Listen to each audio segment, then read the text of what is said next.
A perfect disinfectant would offer complete sterilization, without harming other forms of life, be inexpensive, and non-corrosive. Unfortunately, ideal disinfectants do not exist.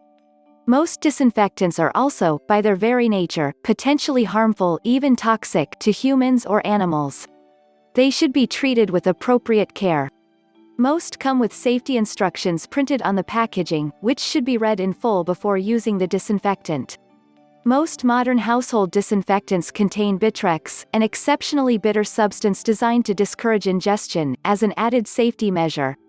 Those that are used indoors should never be mixed with other cleaning products as chemical reactions can occur. They are frequently used in hospitals, dental surgeries, kitchens, and bathrooms to kill infectious organisms. The choice of the disinfectant to be used depends on the particular situation. Some disinfectants have a wide spectrum, kill nearly all microorganisms, whilst others kill a smaller range of disease-causing organisms but are preferred for other properties. They may be non-corrosive, non-toxic, or inexpensive. The disinfecting properties of sunlight, ultraviolet, are powerful. Rather than total reliance on chemicals, basic hygiene, a pillar of food safety, is important in the fight against bacteria since they generally prefer a warm, moist, dark environment.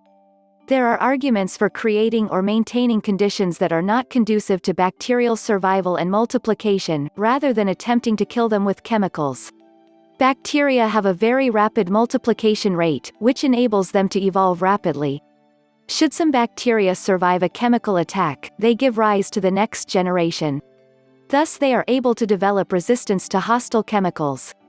For this reason, some question the wisdom of impregnating cloths, cutting boards, and worktops in the home with bactericidal chemicals. Hygiene is important in the prevention of foodborne illness.